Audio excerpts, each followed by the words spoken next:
Twelfth class. आज हम circular flow of income in two sector economy की बात कर रहे हैं। सबसे पहले तो हम जानते हैं कि मानव की आवश्यकताएं जो हैं वो असीमित हैं और उन आवश्यकताओं के कारण हमारी अर्थव्यवस्था में, हमारी इकनॉमी में कॉन्टिन्यूस प्रोडक्शन प्रोसेस चलता रहता है। इस प्रोसेस में उत्पादन के साधन यानी कि factors of production, land, labour, capital and enterprise के अफर से फर्म गुड्स एंड सर्विसेज का प्रोडक्शन करती है और फर्म जो है rent, wages, interest and profit के रूप में हाउस होल्ड को पेमेंट देती है। उस पेमेंट से हाउस होल्ड क्या करता है? वस्तुओं और सेवाओं को फर्म से परचेज करता है और ये प्रोसेस कॉन्टिन्यूस हमारी इकनॉमी में चलता रहता है, जिसको हम सर्कुलर फ्लो ऑफ इनकम के नाम से जानते हैं। तो basically it is what it refers to the, हम क्या कहते हैं, उत्पादन प्रक्रिया में आय का सृजन होता है, उत्पादन के साधनों के बीच में इसका डिस्ट्रीब्यूशन यानी कि वितरण होता है और फर्म द्वारा उत्पादित वस्तुओं और सेवाओं पर उपभोग व्यय के रूप में परिवार क्षेत्र से फर्म की ओर इसका प्रवाह होता है। तो इंग्लिश में भी बिल्कुल यही है कि सबसे पहले हम कहते हैं कि जनरेशन ऑफ इनकम होता है and then this income distributes among the factors of production and finally it circulates from household to firms in form of consumption expenditure on goods and services produced by that.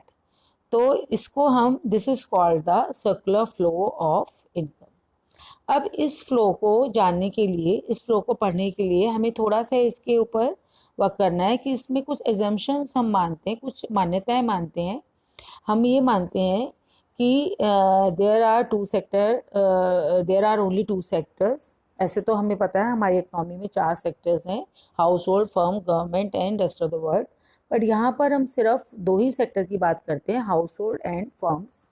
Second assumption है कि household जो है, household supply factor services to firm, यानी household अपनी सारी factor services firm को देता है और फर्म जो है फैक्टर सर्विसेज सिर्फ हाउस होल्ड से हायर करता है, कहीं और से हायर नहीं करता। थर्ड है house hold spends entire income on the consumption.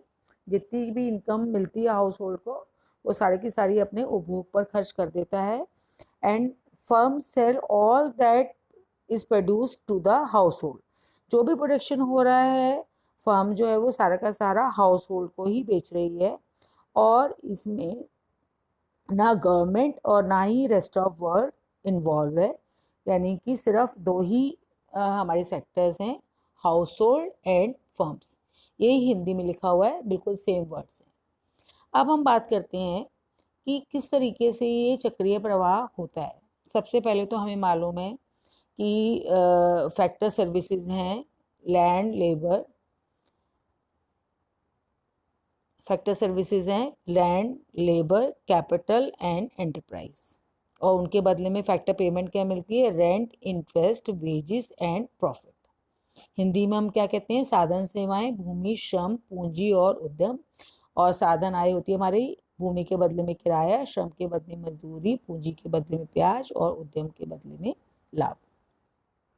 अब हमारा शुरू होता है कि सबसे पहले हाउस होल्ड फर्म को क्या देता है? फैक्टर सर्विसेज देता है। यानी कि पहला स्टेप है हमारा कि लैंड, लेबर, कैपिटल, एंटरप्राइज के रूप में factor services house hold firm को प्रोवाइड करता है। अब नेक्स्ट क्या होता है? उसके बदले में फर्म क्या देती है? उसके बदले में फर्म जो है हाउस होल्ड को फैक्टर पेमेंट देती है। फैक्टर पेमेंट्स क्या है? Rent, interest, wages and profit firm जो है हाउस होल्ड को देती है। अब जब पेमेंट हाउस होल्ड को मिल जाती है तो हाउस होल्ड क्या करता है? कंजम्पशन एक्सपेंडिचर यानी कि उपभोग व्यय के रूप में फर्म को देता है, जिसके बदले में क्या प्राप्त करता है? जिसके बदले में गुड्स और सर्विसेज यानी कि वस्तुओं और सेवाओं को प्राप्त करता है। यानी कि इस तरीके का जो ये फ्लो चलता रहता है, कॉन्टिन्यूसली फ्लो चलता रहता है, सतत प्रवाह चलता रहता है, जिसको हम सर्कुलर फ्लो ऑफ इनकम कहते हैं। अब अगर हम इसमें देखें तो यहाँ पर क्लियरली हमें दो लूप मिल रहे हैं। एक तो हमें मिल रहा है आउटर लूप और एक मिल रहा है हमें इनर लूप। तो आउटर लूप जो है जिसको हम कह रहे हैं लैंड लेबर कैपिटल एंटरप्राइज जो है हाउस होल्ड फर्म को दे रहा है और फर्म जो है उसके बदले में गुड्स और सर्विसेज दे रहा है। This is called the real flow.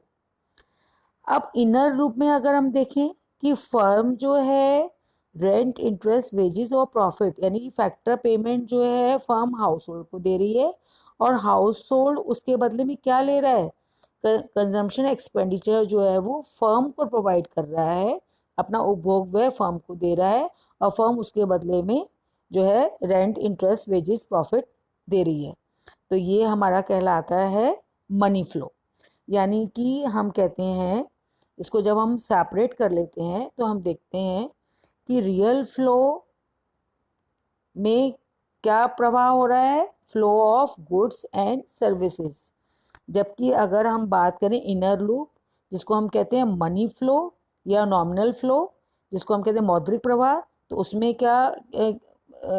क्या फ्लो हो रहा है, फ्लो ऑफ कैश। यानी कि यहाँ पर हम इस बात का ध्यान रखेंगे कि सर्कुलर फ्लो ऑफ इनकम में तो हमें डबल डायग्राम ही बनाना है, लेकिन अगर हमें हमसे रियल फ्लो अलग से पूछा जाए, वार्षिक प्रवाह अलग से पूछा जाए, तो उसमें हम देखेंगे कि उसमें मनी का फ्लो नहीं हो रहा है।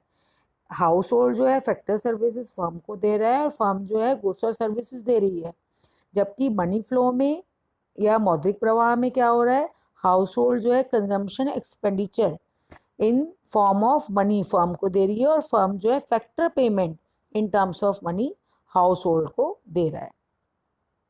तो इस तरीके से हमारा जो सर्कुलर फ्लो ऑफ इनकम है वो दो पार्ट्स में डिवाइड हो जाता है, real flow and money flow. अब इसके बाद हम बात करते हैं कि रियल फ्लो और मनी फ्लो में क्या डिफरेंस है।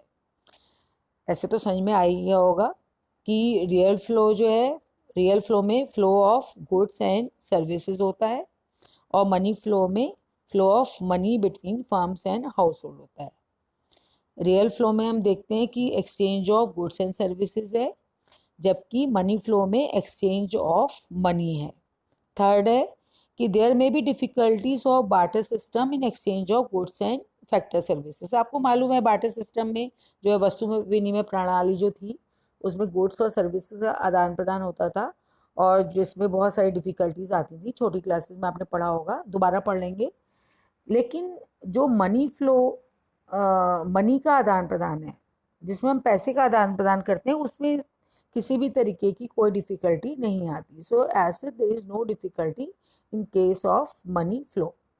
तो रियल फ्लो को हम फिजिकल फ्लो भी कहते हैं और मनी फ्लो को हम नॉमिनल फ्लो भी कहते हैं। इसी को फिर मैंने हिंदी में भी ले लिया कि या सेम बिल्कुल जो मैंने समझाया है वही है कि फर्म और परिवार के बीच वस्तुओं और सेवाओं के प्रवाह से वास्तविक प्रवाह कहते हैं और फर्म और परिवार के बीच मुद्रा के प्रवाह को हम मौद्रिक प्रवाह कहते हैं। इसमें वस्तुओं और सेवाओं का विनिमय होता है, इसमें मुद्रा का विनिमय होता है। इसमें वस्तुओं और सेवाओं के विनिमय में वस्तु विनिमय प्रणाली की समस्याएं हो सकती हैं, विनिमय प्रणाली की समस्या हो सकती हैं, जबकि मौद्रिक प्रवाह में ऐसी कोई समस्या नहीं होती। और इसको वास्तविक प्रवाह को हम भौतिक प्रवाह भी कहते हैं और मौद्रिक प्रवाह को नाम के प्रवाह भी कहते हैं। तो सेम जो इंग्लिश में था वही हिंदी में। इसके बाद हम ले लेते हैं लास्ट में कि जो phases of generation of income है जिसको हम कहते हैं कि आय के चक्रीय प्रवाह के जो चरण हैं वो 3 फेजेस हैं। एक है जनरेशन फेज जिसको हम कहते हैं उत्पादन चरण, सेकेंड है डिस्ट्रीब्यूशन फेज जिसको हम कहते हैं वितरण चरण और तीसरा है डिस्पोजिशन यानी कि एक्सपेंडिचर फेज जिसको हम कहते हैं उपभोग व्यय। अब इसमें क्या होता है, ये भी हमारा कॉन्टिन्यूस चलता रहता है। सबसे पहले हम कह रहे हैं प्रोडक्शन फेज। प्रोडक्शन फेज में हम क्या कहेंगे, प्रोडक्शन फेज में वस्तुओं और सेवाओं का यानी गुड्स और सर्विसेज का प्रोडक्शन होता है। किसके किसके एफर्ट से, फैक्टर सर्विसेज जो है फैक्टर सर्विसेज हाउस होल्ड देती है और हम कहते हैं कि गुड्स और सर्विसेज का उत्पादन यानी कि प्रोडक्शन हो रहा है। सेकंड क्या है हमारी इनकम फेज। इनकम फेज का मतलब है कि जब गुड्स और सर्विसेज का उत्पादन हो जाता है तो बदले में फर्म हाउस होल्ड को क्या देती है, इनकम देती है। किसके रूप में, रेंट, वेजेस, इंटरेस्ट और प्रॉफिट के रूप में इनकम का डिस्ट्रीब्यूशन हो जाता है। थर्ड फेज हमारी क्या होती है, एक्सपेंडिचर फेज। एक्सपेंडिचर फेज का मतलब क्या है कि हाउस होल्ड क्या करता है, हाउस होल्ड को जो इनकम प्राप्त होती है वो गुड्स और सर्विसेज को परचेज करने के लिए खर्च कर देता है। यानी कि इस तरीके से ये जो प्रोसेस है ये भी कॉन्टिन्यूसली चलता रहता है, जिसको हम कहते हैं three phases of generation of income. तो ये है बेटा हमारा आय का चक्रीय प्रवाह यानी कि सर्कुलर फ्लो ऑफ इनकम। तो उम्मीद है समझ में आ गया होगा, इसको आप तैयार कर लेना।